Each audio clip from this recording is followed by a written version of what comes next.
everybody. I'm honored to present this virtual session at the People's Global Summit on behalf of the ICSW.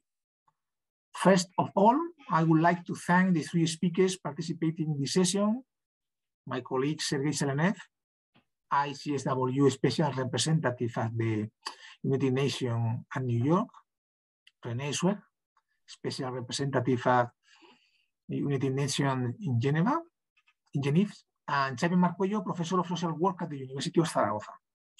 In this session, we will have a conversation about three key issues. First of all, social policies and climate change, priorities for social policies. Second, universal basic income. And third, the role of organizations like our organization, International Council of Social Welfare, the debate on the global agenda. Given the characteristic of this type of video sessions, each of you will have 3 minutes to briefly answer each question. And in this sense, Sergei, what do you think about social policies and climate change, the new priorities for social policies? Well, thank you very much, Antonio, first of all, for this initiative. I think it's a very good initiative, and I welcome these panel discussions. I hope that they will be unfolding in the future and will bring on board a lot of important points. You are asking really tough questions, social policy and climate change, and the quest for new priorities, so to say, if I can reformulate this. We live in a new world where environment and climate change became obvious global concerns. In this context, I would like to mention 4 main points. Number one, many social issues are very much political issues. What looks like social is in fact very much political. Take, for example, the issue of social welfare, or even the issue of family as a basic unit of society. Those became political issues from various points of view, but they are political. Social policy is a complex phenomenon, and its complexity should be recognized at its inception, because it is closely linked to setting budget priorities, public finance management, and social spending.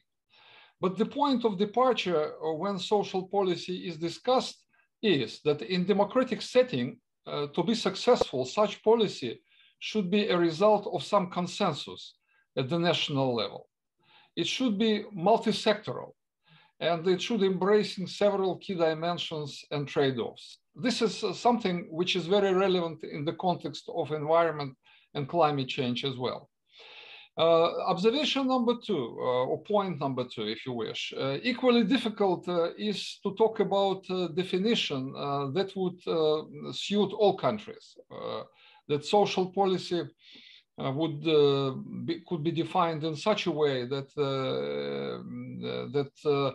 because it is very much dependent on national settings, particularly countries at very different levels of development. However, I will try to give such a definition because it's impossible to talk about social policy without a definition. So in a more generalized view, social policy should be identified as a set of public interventions using multiple instruments and designed to improve human welfare. And in this sense, it is aimed at promoting social development. So it is closely linked to social and economic aspects. So it is probably better to talk about socio-economic development. Number 3, historically, social development, social policy used to be concerned about poverty. And it was conceived, first of all, as aimed at poverty alleviation. But now the scope of social policy is much wider. And this very much fits the discussion which we are having. Social policy terrain covers education and human capital, health, social protection, gender issues, family and children. And quite often these settings are seen in the context of human rights and the social inclusion. So in many wealthy countries, employment and active market policy is also, labor market policy is also viewed as an integral part of national welfare model, which requires well-focused social policy. In 21st century, the interrelationship of economic, social, and environmental dimensions of development has been recognized at the international level. And particularly it is reflected in the Agenda 2030, which specified sustainable development goals. And these three dimensions are very much part and parcel of the general approach of the enabling environment, so to say. But saying that, I would like to say that fighting poverty retained its importance as goal number one. Poverty eradication is important and has numerous links to sustainability. It is very difficult to imagine a poor person who lives by day, who would be exceptionally concerned about the climate change or some kind of issues which could be seen as very abstract to him, while he is very much concerned with down-to-earth survival. So in this sense, it is not at all an aberration that poverty eradication is considered as a starting point in the Agenda 2030. And finally, what I would like to say is, this is the fourth point which I would like to make, is addressing social inclusion has moved clearly to the forefront of social policy making. The pledge of leaving no one behind, which was made in the Agenda 2030, this is basically about social inclusion. And identifying points of departure related to specific changes in the inclusion field is vital in this sense. Because entrenched norms of discrimination, which disadvantage some social groups, they prevent social inclusion. In this case, I would like to mention that the state action is absolutely indispensable for social policy. And in this particular context, in the social inclusion area, it is very visible. Many countries at the same time acknowledge the issue of equity and equality, because unfortunately we see that inequality in the world is rising. And it includes intergenerational justice and gender justice, which became very crucial concerns. And these concerns are also crucial for ecology, for environment. The reason is that inequality in various fields, for example, inequality in power, in organizational and opportunity, remains a core impediment to development. And its detrimental impact has been recognized by the international community at numerous international meetings and summits. Is it a new priority? Obviously not, because it has been already reiterated numerous times.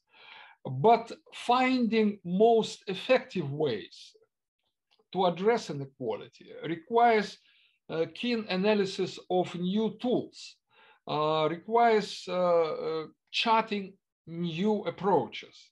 So it may involve new taxation tools, or it may involve, let's say, even some redistribution. So all in all, sustainable development envisions a better social contract between the generations. It invokes intergenerational justice. The aim is obvious, and it was formulated long ago by Brundtland Commission in '86. that the aim is not to deprive the future generations of opportunities, not to sacrifice their future for short-sightedness of the present, and sometimes for conspicuous consumption of the present. So this is very difficult to do. It would require change in mentality. A lot of changes needs to be introduced. But all in all, this provides a framework where social policy is being conceived and implemented. And I hope that we'll have additional chance to discuss other aspects as we progress with the issues. Thank you.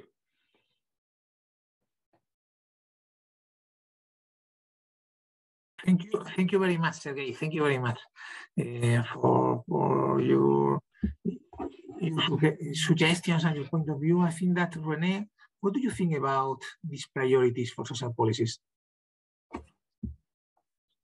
Obviously, the topic of this conference, creating an eco-social world, has become at the forefront because it's the most challenging issues in the world. How can we create a world which is more social and which is more ecological? And probably we would need to look what has caused the damage of some of the policies implemented in the systems, in the global way of approaching how we think about policies and how we think about being interconnected with each other. So in this kind of neoliberal capitalistic view, the aim is growth. The aim is growth of production. And what we have seen is that this paradigm of growth and production leads to a lot of damage in terms of protecting the environment, in terms of protecting the climate. So if we would stay with this paradigm of letting growth be just unlimited, I think the damage of the environment would be even worse. So how can we create a more social world, which at the same time is protecting the environment? So it might well be that the chains of production would shift towards other ways of employment. We could say the service sector could be more strengthened. And also we would need to secure that what we see that very often those who are causing the problem of polluting the environment are having an effect on those who are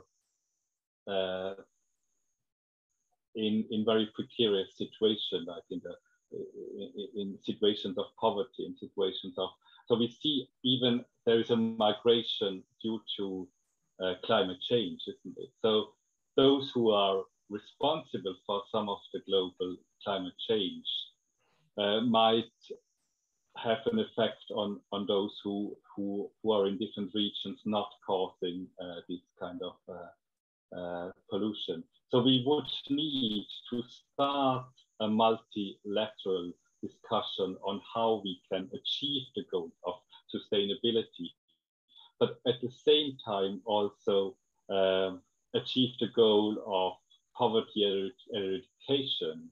And so it's a very complex situation, because very often, for example, those labor markets who are intensive in production would not have another choice for them to secure their income. So that's why I think the discussion we are having about securing a basic income for all would give this kind of security of changing the paradigm on how we create societies that are more sustainable and more ecological. Thank you very much, René. Thank you very much. And related to this first question that we are talking about, social policy and climate change, priority for social policies. Jamie, from your point of view as professor of social work, What are your reflections? Oh, thank you very much, Antonio, and thank you for inviting me to participate in this panel. And it's a pleasure to listen, Sergei and René. And I try to say humble ideas about this question. No? But the first idea is the concept of social policy was an invention of the 19th century, and which was successful and is still alive, but it has to be adapted to the new global circumstances. Today, we are aware that we live on a single planet and all the maps have been drawn. Moreover, today it's evident that we are all neighbors. We are all living in the same global village. And it is also more obvious than ever that we travel on the same spaceship. These metaphors, these old metaphors, are already a few decades old. Global village, spaceship. In the end, we are aware of being part of the same humanity, okay? And when we are talking about social policy and climate change and global challenge, we have to think in these metaphors to try to understand and to visualize where we are living. We are living in a single planet, the Earth, and we are traveling in the universe in the same spaceship. I think it's more clear than ever, because if you listen last week's three particular persons traveled to the International Space Lab by private means, no? And so perhaps it's time to think of social policy as a challenge that goes beyond borders and the nation-state model. Maybe we have to rethink the idea for Westphalian model of a state. And the climate change is about security based on more than on territories. This must make us think about people-centered security. And this is a difference. In the end, is to recover the old utopias, ideals and dreams that come from the old wars full of controversies such justice, welfare, happiness. This is all the more necessary if we recognize ourselves as neighbors and passengers of the same Earth. And we are thinking in the same train, for instance. We have to think, what happened with the three or more seats before me or behind me? What is happening in the same train if we are traveling in the universe? It's not easy to travel in the same train if the first part of the wagon is firing, or in the last part if with over of water or a tsunami or whatever. No, social policy can be understood as a way of sharing risks and seeking solutions for human problems. And this has to be addressed in the local space, in face-to-face, locally. But it's evident that today has an international dimension.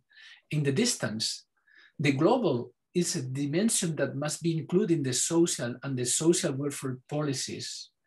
For instance, now in Shanghai, no, the ships are blocked to try to make the market and the block.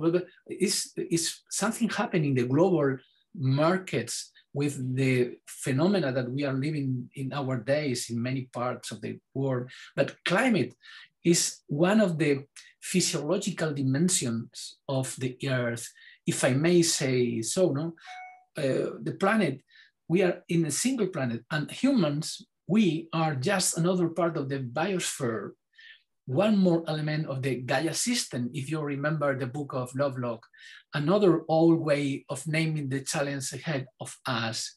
In this sense, we need a multidimensional, a multi-level approach, as I listened before in Sergei and in René.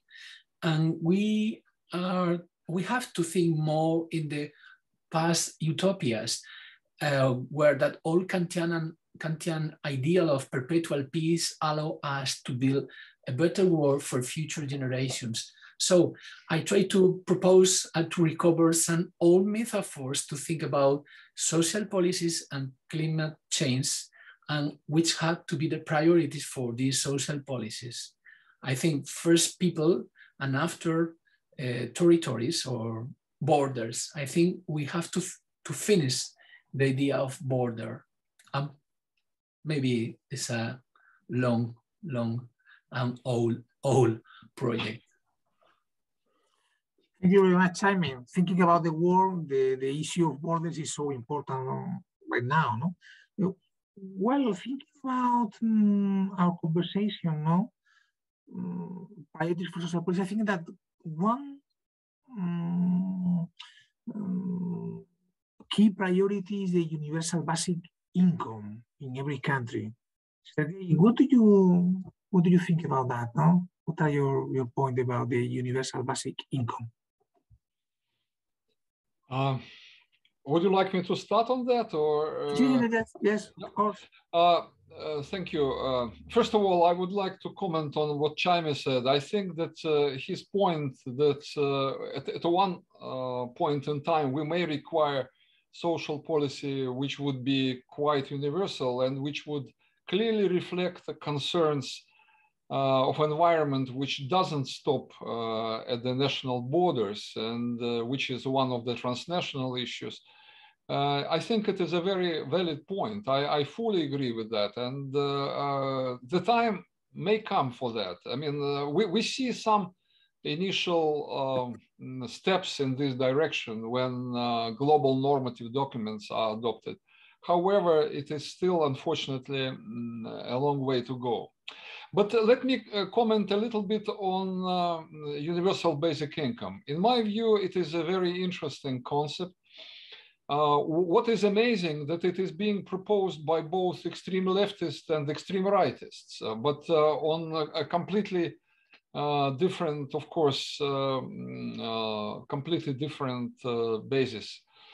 And we're all aware that universal basic income have both committed proponents and very influential skeptics.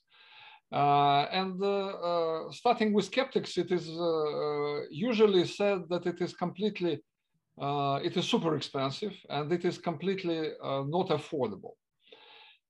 So at the same time, the proponents are saying that it would be really a radical way to tackle economic insecurity. And in this sense, many people think that this particular issue should be considered in concert together with the issue of social protection floors, which is part and parcel of international discourse now, which had been adopted by the United Nations, endorsed by international labor organizations in recommendation 202 on national social protection floors. So this issue may be considered in the context, even though it is a different issue, of course.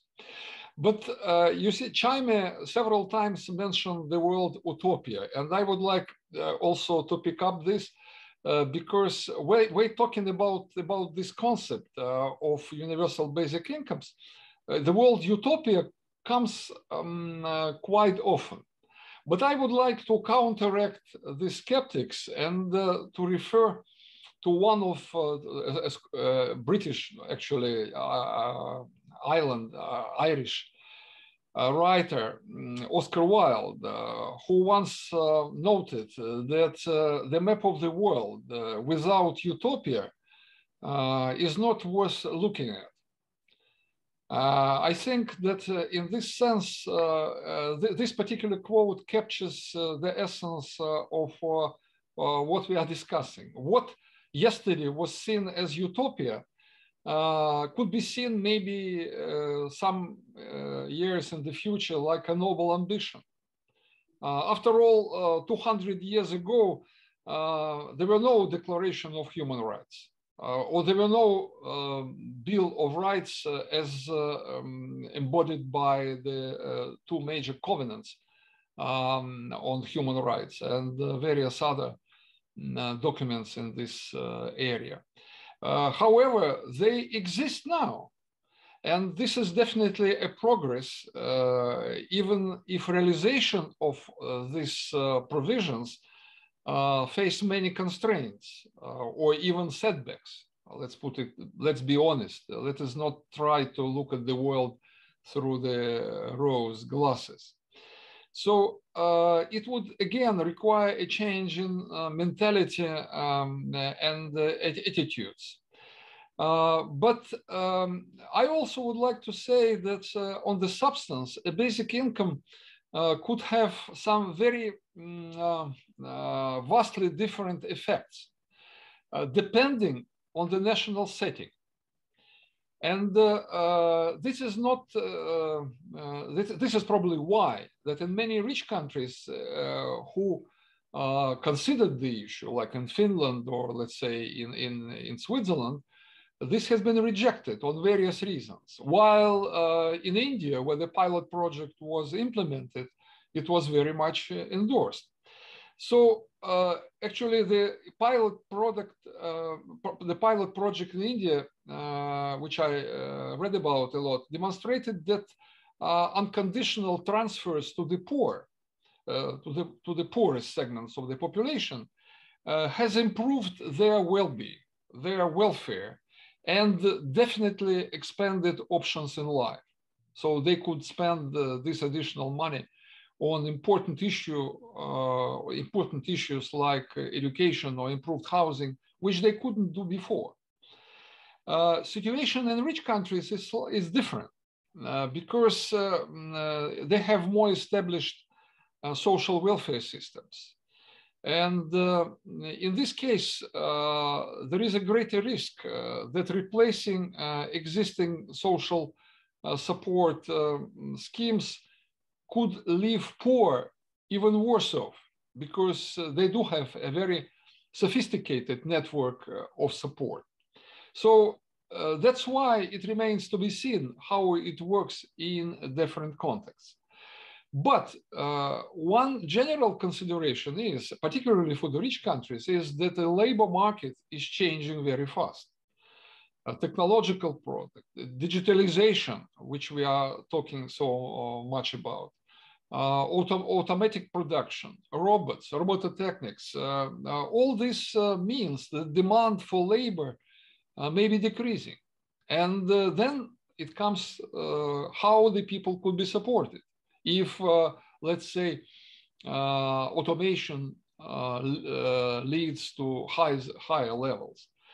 So all in all, we have to say that should the concept like basic income, if it could have, let's say, a broader uptake, the debate about needs should be clearly expanded, because it is linked to needs. I'm not going to go in particular to the Abraham Maslow and discuss the needs, or because this is a separate issue, but it should be in the context which could be discussed.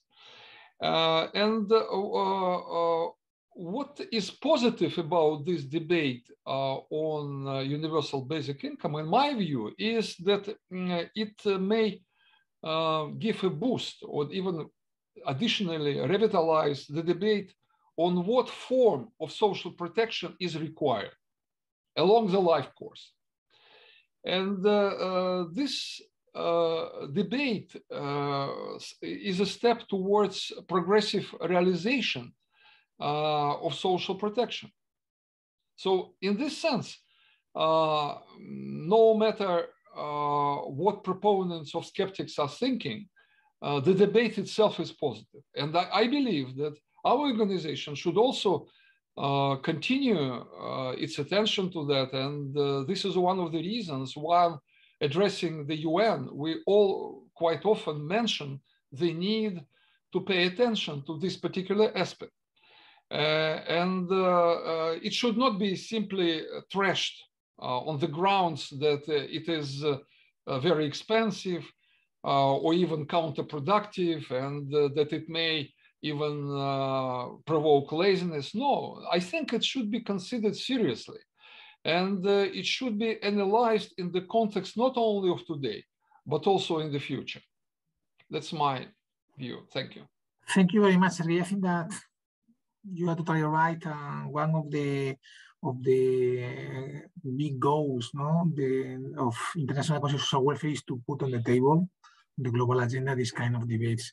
René, from your point of view, what do you think about the basic universal income? I agree with what has been said. We would need to come forward with utopic ideas which hasn't been yet realized. And the universal basic income has been an idea of a lot of idealism, of a lot of ideas which we need to focus on. As Sergei was saying, it's about a social protection.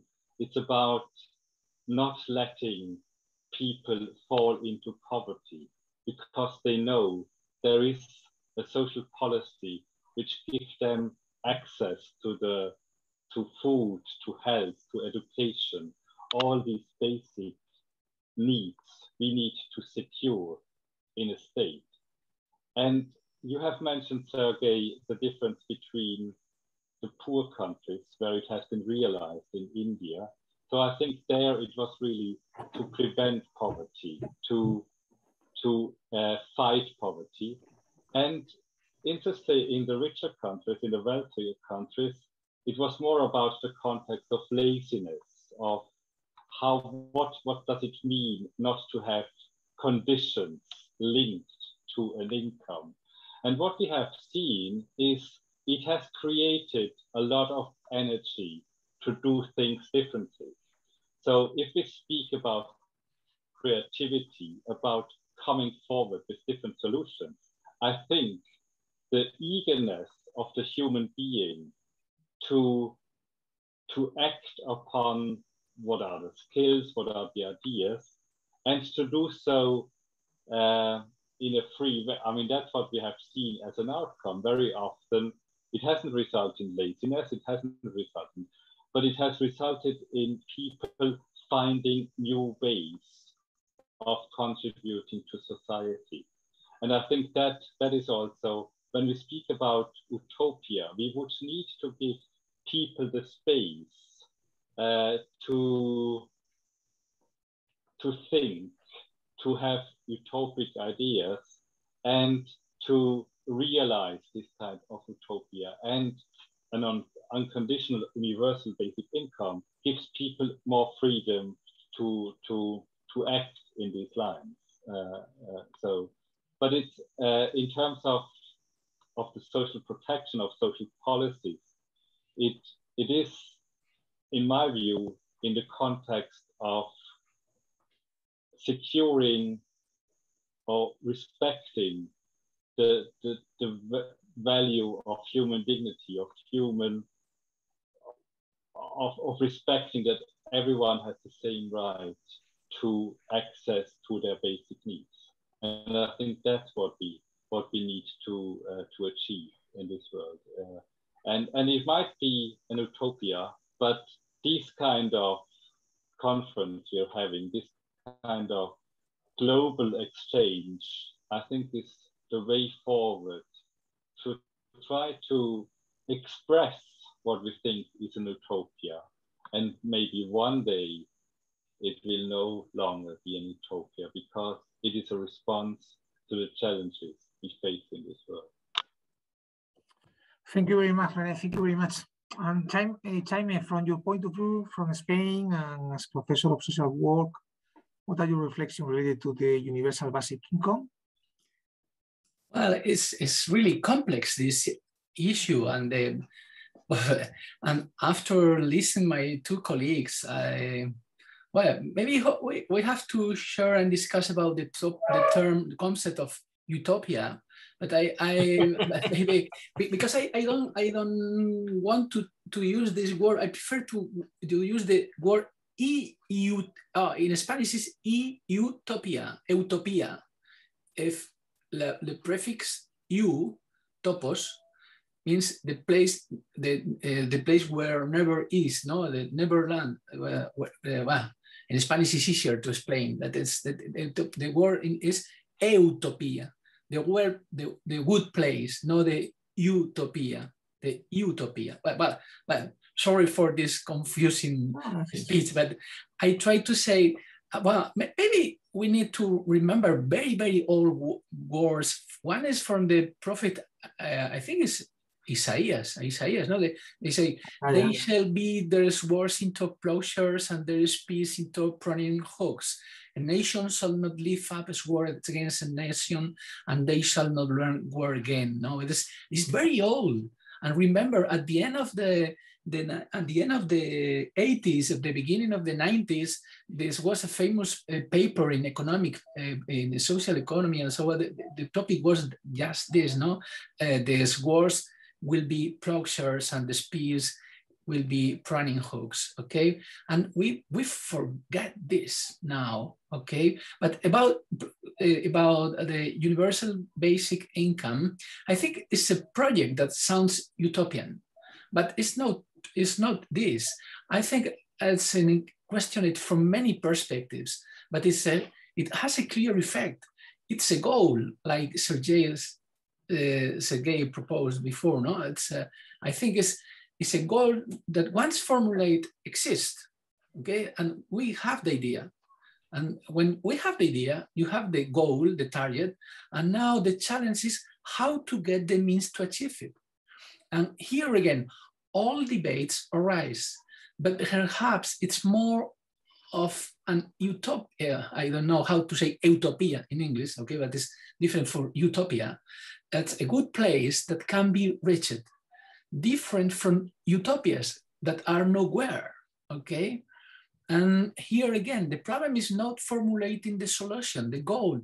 The problem is how to achieve it, and even more, what diagnosis we make to meet basic human needs. And here it is worth remembering Manfred Max Neff from Chile and his system of basic needs analysis, but also Sergei Latouche with the growth proposal. The planet, the spaceship Earth, where we travel, as I said before, reminds us we cannot travel in the same ship with more than 2/3 of the passenger in bad conditions. And this is where it is worth remembering that, I said before, we have to think in terms of people, but all this is done in local spaces, in local places. And that is where we had to think about how to look for global solutions from the local level, knowing that systemic logics can help or hinder what we are thinking. So we have the goal, this is really important, universal basic income. This is very important, but now we have to think together how we solve this in local spaces. Remember that at the same time, systemic logics, global logics, international logics can help or not to reach this target. Well, this is my suggestion. Okay. Very much, Jaime. Bueno, Jaime and myself, we are from Spain, and 100 years ago, we could not think of free education and free healthcare, and now we have it. And perhaps we know we cannot think about universal basic income, but perhaps in 10 years, in 20 years, we can have it. And in this sense, I want to, because we have limit time now for this video session, I want to talk with you about the way we can work and talk about it, the debate on the global agenda. Sergei, what do you think about the role like organizations like ICSW, International Social Welfare, have to be on the debate on the global agenda? Thank you, Antonio. First of all, I would like to, again to comment a little bit on what has been said before. And I find myself completely in agreement with Jaime and with René regarding approaches to basic income. We all understand the limits. We all understand that there are constraints of various terms, and we are living not in a very, I would say, perfect world, to put it mildly. It is very imperfect. And however, the progress has been made on many counts. You referred to free education, but this is very true, not only for Spain, for many other countries. Free education and healthcare, and generally the issue of welfare. The welfare has been improved. And even though, for example, ILO brings the figure that 55% of the world population is not protected at all with any kind of scheme, it means that 45% are protected. So in this sense, some progress has been realized. We have moved something. Now let me come to the issue of what civil society and what ICSW can offer to the global agenda. It is, first of all, I think that we should start with clear understanding what we should do or we can do as an organization. I see International Council on Social Welfare is almost 100 years old. And of course, it evolved through this time period. Previously, it was largely a platform for the discussion among social workers, and networking. That was how it was conceived in Paris and so on. But later, it gradually changed to a much more substantive place where the social policy has been created, discussed. And in this sense, first of all, our organization is an umbrella organization, and we can help to articulate concerns of our members. And not only to help them to articulate these concerns, but also bring them to the international fora, to the international audience, and have our voice to be heard. And this is correct as far as the global agenda is concerned as well. This is where we can definitely make our voice heard, whether we are discussing inception, implementation, or the middle points of the global agenda. Secondly, I would like to say that ICSW is a knowledge-based organization. It is striving to find its effective, efficient place in the world, which has a lot of competition, where we're competing for attention has increased. So it is important to have our own identity, to have our own face, and be able to speak with our own voice. And in this sense, this will be also our contribution to the global agenda, if we are able to articulate something which have not been articulated by others. And here, I would stress one important point, what we have been saying for quite a number of years, and I would dare to say even starting from the World Social Summit, because the documents reflect that ICSW was articulating this even then in 1995 in Copenhagen. A need for a comprehensive, holistic approach to social policy with equity considerations at its core. And it has been a hallmark of ICSW approach through the years. Of course, there is a question, how it could be possible to achieve, what it requires. Listen, it requires a lot of efforts from many fields, and the social workers are a very important part of the constituency. But first of all, on a much more macro level, it requires the integration of economic and social objectives since the inception of policies. And this is what we have been advocating. Now, we must take into consideration the environmental dimension and argue that it is an indispensable part of the equation. And this is, we are kind of bringing attention to the world to this. I would say that the role of civil society is generally very important, because it is important for advocacy of certain causes. Maybe going beyond the boundaries of possible, which is possible at this particular minute. It is important for monitoring of commitments which were made by governments. Commitments are sometimes made but not realized. Civil society organizations, including our organization, can draw attention to this particular aspect and bring attention to setting higher level of services, for example. And of course, monitoring the service provision and social spending at large. Then it would be a very important point. Another important point, why not to be ambitious? Why not to get engaged in the agenda setting?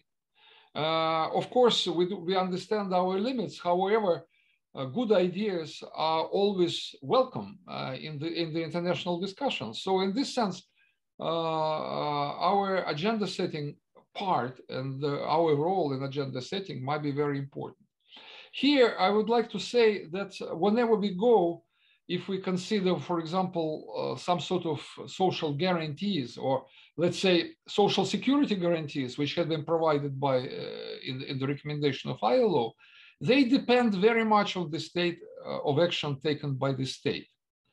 So the state is an indispensable part of the equation, so to say. And but state can provide social security guarantees, and it can realize welfare entitlements if the laws are there, if the laws has been adopted which facilitate this aspect. And this is particularly important for social protection schemes or for any environmental schemes. So civil society and our organization, including, can help in this sense.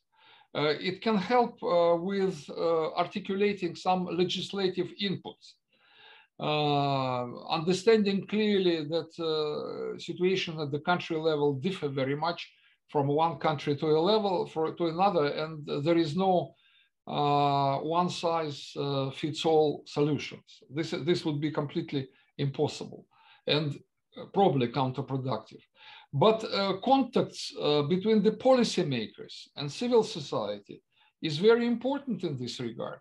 And I believe we should work on networking with our peers, with counterparts, but also build networking with policymakers in order to achieve better outcomes.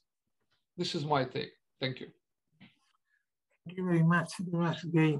And René, as a special representative at the United Nations in Geneva, what do you think about the role of our civil societies? As we are saying, it's a global agenda, and the global agenda means that there is an agreement. Change needs to be happening.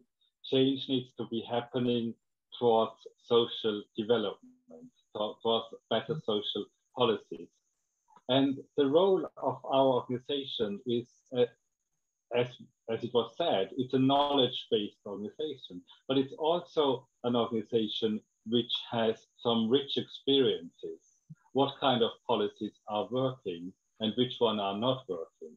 So the best practices we can bring forward as a civil society of what is our knowledge on what policies are contributing to social development, to social welfare, is a richness we have to give to the world.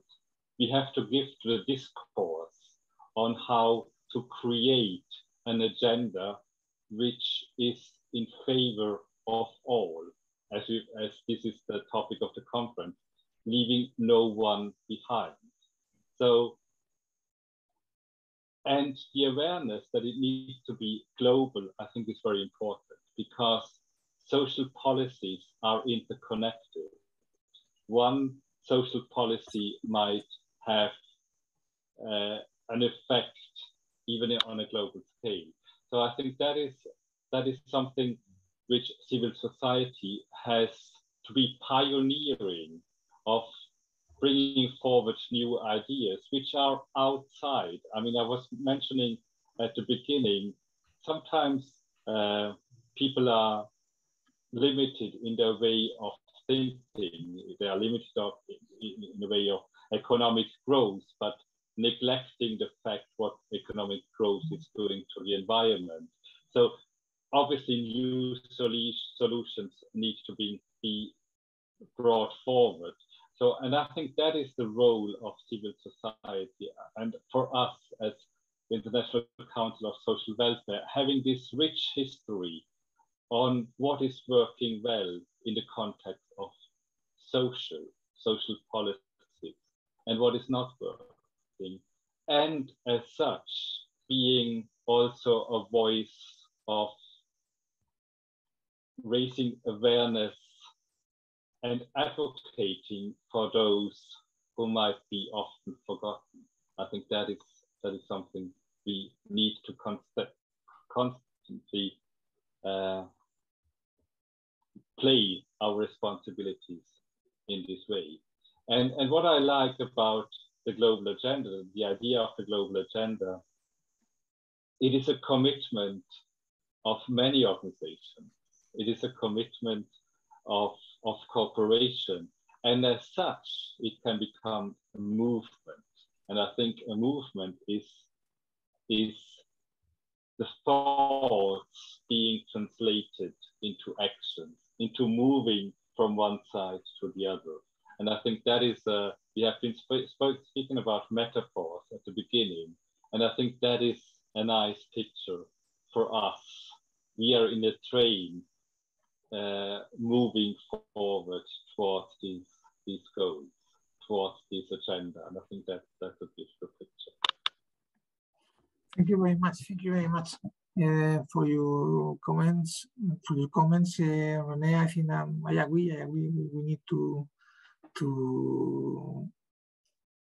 be safe in that train, to work together in that train. What do you think, Jaime, about the role of social organization, the role of organization as International Council of Social Welfare in this debate, in the People Global Summit, working together with other organizations to make our point for a better world? Well, it's another complex issue, another challenge to think about this. I think the debate on the global agenda is a multi-level and multi-stakeholder space, and International Council of Social Welfare is crucial. It's a very important institution in the history. You are near to be a century, no? It's in 6 years or more or less, no? So this is an example of what we have to do. But again, recovering some ideas of the beginning, no? We live in a limited system. I remind you again, we are on the same planet.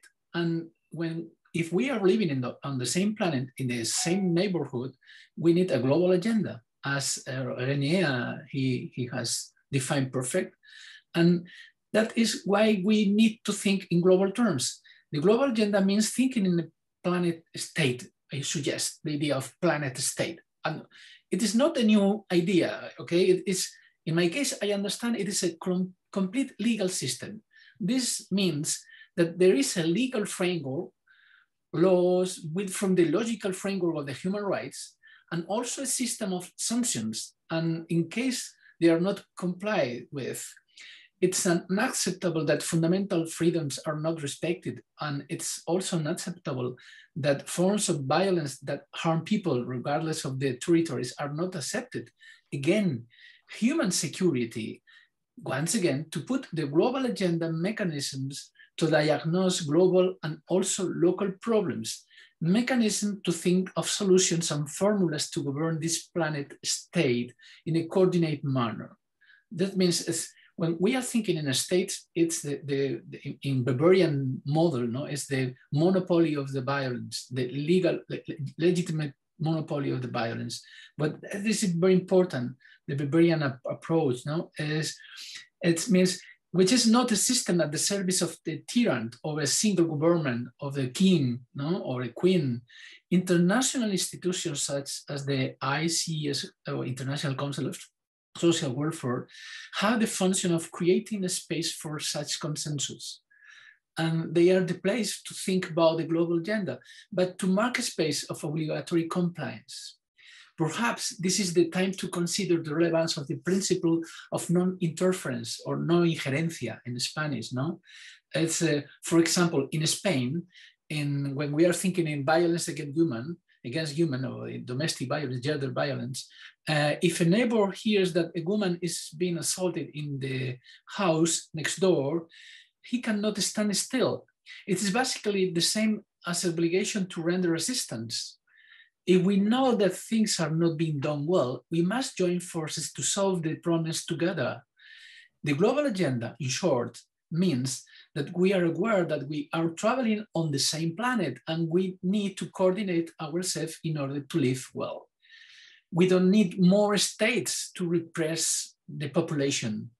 We don't need more tyrants to repress the people, but we do need states that serve to protect the freedom that springs from the law that puts human rights at its core. And in the end, the person, the neighbor, above particular interests. The global agenda is to take seriously the fact that we are humans in the biosphere and we are living together in the same planet and we are living together or traveling together in the same spaceship. So global agenda is crucial, and the International Council of Welfare is a real and important institution to share and to create consensus. Thank you very much. Thank you very much, Jaime. International Council of Social Welfare, we are part of the solution. We are not part of the problem. We are part of the problem. Okay. Thank you very much. Thank you very much for your interventions. We have no more time, but I think that your contribution allows us to address a crucial debate about our future, our common future, our safe future. And to conclude this session, we can point out that social welfare is at stake. We have to face a process of global and local change. And from our organization, ICSW, one of our tasks is to make visible what is hidden and to put on the public agenda the crucial debates for our time. And we want to do that in this People Global Summit. And in this sense, thank you very much for your contributions. I hope we can work together in the future and work with the other organizations that are working together in the People Global Summit. Thank you.